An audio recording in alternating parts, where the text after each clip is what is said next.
একটি নতুন জীবনের শুরু। গর্ভাবস্থার প্রথম ৩ মাসই সবচেয়ে গুরুত্বপূর্ণ সময়। চলুন জেনে নেই এই সময়ে কি কি যত্ন নেবেন মা ও শিশুর জন্য।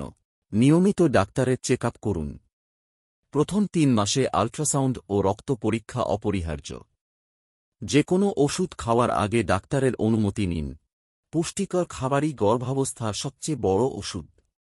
তাজা ফল, শাকসবজি, দুধ, ডিম, ডাল প্রতিদিন রাখুন। ফোলিক অ্যাসিড শিশুর মস্তিষ্ক ও নার্ভ বিকাশে সাহায্য করে। চা, কফি ও জাঙ্ক ফুড থেকে দূরে থাকুন। পর্যাপ্ত ঘুম ও বিশ্রাম নিন। প্রতিদিন অন্তত ৮ ঘণ্টা ঘুম অপরিহার্য। মন শান্ত রাখুন, প্রিয় গান শুনুন, বই পড়ুন।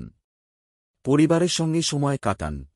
ধূমপান, মদ্যপান, কফি একদম নয়। অতিরিক্ত ব্যায়াম বা ভারী জিনিস তোলা থেকে বিরত থাকুন।